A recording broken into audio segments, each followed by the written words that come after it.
आज की ये बहस सिर्फ ध्यान भटकाने के लिए की जा रही है, क्योंकि ये सरकार इस देश के वर्तमान की असलियत छिपाना चाहती है। आज देश का युवा कितना परेशान है, कितनी मुश्किल में है। पेपर लीक होते रहते हैं, बेरोजगारी है, महंगाई इतनी बढ़ चुकी है। इसकी चर्चा हम सदन में क्यों नहीं कर रहे हैं? आरक्षण के साथ जो हो रहा खिलवाड़ है, उसकी चर्चा हम यहाँ क्यों नहीं कर रहे हैं? महिलाओं की बात होगी, बड़े बड़े ऐलान होंगे, मगर उनकी परिस्थितियों को सुधारने के लिए कोई ठोस कदम यहाँ क्यों नहीं उठाया जा रहा है?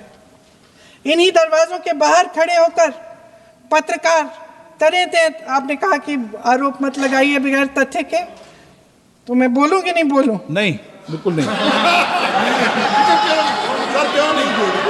नो, आप उधर की बात मत बोलो। आप जल्दी से बोल लेते हो, सदन में जो कुछ भी बोले हैं वो तथ्यों से बोले। आपको हर चीज ऑथेंटिक करनी पड़ेगी, इसलिए आप तथ्यों से बोले। अच्छा सर, बड़े बड़े शहरों में प्रदूषण है, लेकिन हम इस सदन में बैठकर सिर्फ छोटी छोटी बातें करेंगे। जी, जो अतीत की बातें हैं ना, जो बार बार आप चाहते हैं कि हम पीछे देखें, लेकिन हम आगे भविष्य की बात, वर्तमान की बात, जो असली समस्याएं हैं उनकी बात न करें, ये छोटी बात होती है।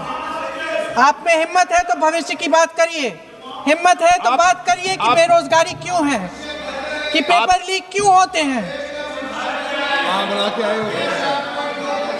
आप चेयर को एड्रेस करें। आपको अच्छा, खत्म कर लेती हूँ। चेयर के एड्रेस करो आप।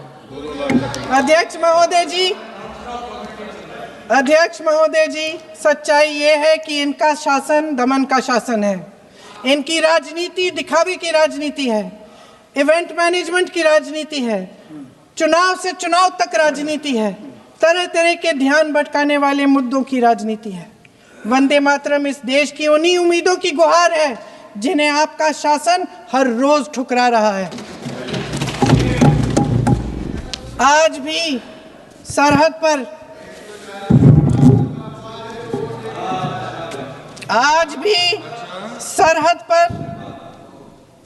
पर जवान जब दुश्मन का सामना करता है तो उसकी छाती में वंदे मातरम गूंजता है। आज भी जब हमारा खिलाड़ी अंतर्राष्ट्रीय खेलों में जाता है तो उसके दिल की धड़कन में वंदे मातरम होता है। आज भी इस देश के करोड़ों देशवासी जब अपने राष्ट्र ध्वज को फहराते हुए देखते हैं तो उनकी जबान पर वंदे मातरम, वंदे मातरम, वंदे मातरम आता है। कांग्रेस के हर एक अधिवेशन में 1905 से लेकर आज तक सामूहिक तौर पर वंदे मातरम गाया जाता है। आपके अधिवेशनों में गाया जाता है कि नहीं, ये बताइए।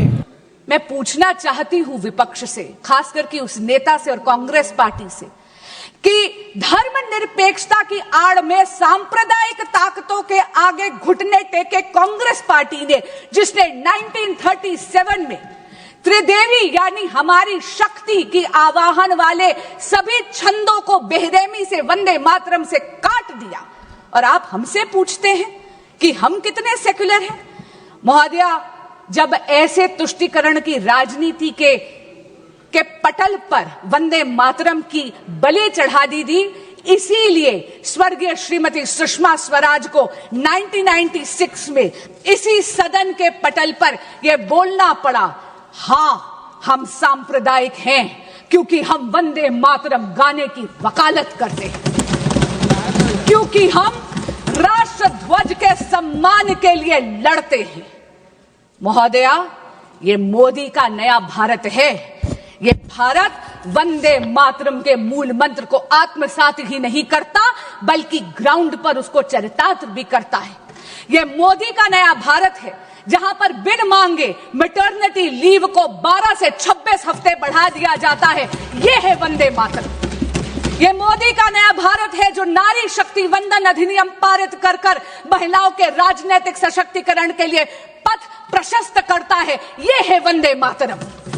ये मोदी का नया भारत है जो आयुष्मान भारत में विश्व की सबसे बड़ी हेल्थ इंश्योरेंस ही नहीं, हेल्थ एश्योरेंस स्कीम देती है। 5 लाख रुपए का मुफ्त इलाज देती है। वे वंदन कार्ड से हमारे वरिष्ठ नागरिकों का भी ख्याल रखती है। ये है वंदे मातरम।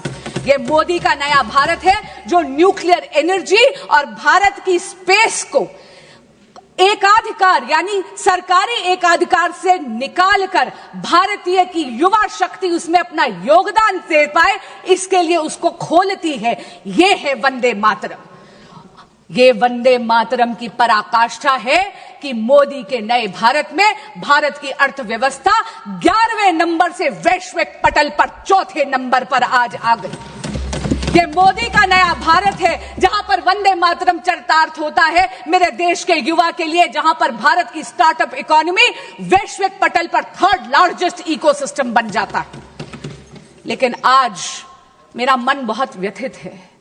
मेरा मन बहुत व्यथित है क्योंकि एक बहुत ही माननीय सांसदा ने यह कहा कि वंदे मातरम की बहस हो रही है। महोदया, शायद मेरी तरह वो भी पहली बार की एमपी है। हम दोनों ने इस सदन में मात्र 12 महीने ही गुजारे हैं। आपके माध्यम से मैं उनको कहना चाहूंगी कि ये चर्चा है जो सकारात्मक होती है, ये बहस नहीं है। माननीय सांसदा ने कहा कि आप अतीत में क्यों मंडरा रहे हैं। महोदया, मैं आपके माध्यम से कहना चाहूंगी कि जो सभ्यता अपने इतिहास को भुला देती है उसका कोई भविष्य नहीं होता, क्योंकि इतिहास से यदि आप उसकी गलतियों से सीखते नहीं हैं तो इतिहास वो गलतियां आपके लिए दोहराता है। आज उन्होंने कहा कि ये चर्चा एक चुनावी अमले में है क्योंकि उन्होंने बंगाल के चुनाव की बात करी। मैं आपके माध्यम से उनको कहना चाहूंगी कि बंगाल वंदे मातरम की जन्मभूमि है। बंगाल वो पावन धरती है जिसने आजादी का ये मूल मंत्र दिया, ये जय घोष दिया, जिसने स्वदेशी का ये उद्घोष दिया। लेकिन आज बहुत गंभीर और चिंताजनक स्थिति में है मेरा बंगाल। क्यों? क्योंकि वहां की रूलिंग डिस्पेंसेशन वंदे मातरम की आत्मा का गला घोट रही। आज राजनीतिक स्वार्थ के कारण राजनीतिक हिंसा बहुत ही गहराई से वहां पर जड़ें पकड़ रही है। पर आपके माध्यम से महोदया इस सदन को और इस देश को मैं आश्वस्त करना चाहती हूं, भगवा श्री राम का रंग है, भगवा क्रांति का रंग है। और मैं बंगाल की जनता को कहूंगी कि बहुत जल्दी वो इस अराजकता से मुक्त होंगे, क्योंकि हो गई है जीत की तैयारी, आ रहे हैं भगवाधारी। महोदया, बिहार तो केवल झांकी है, पश्चिम बंगाल बाकी है।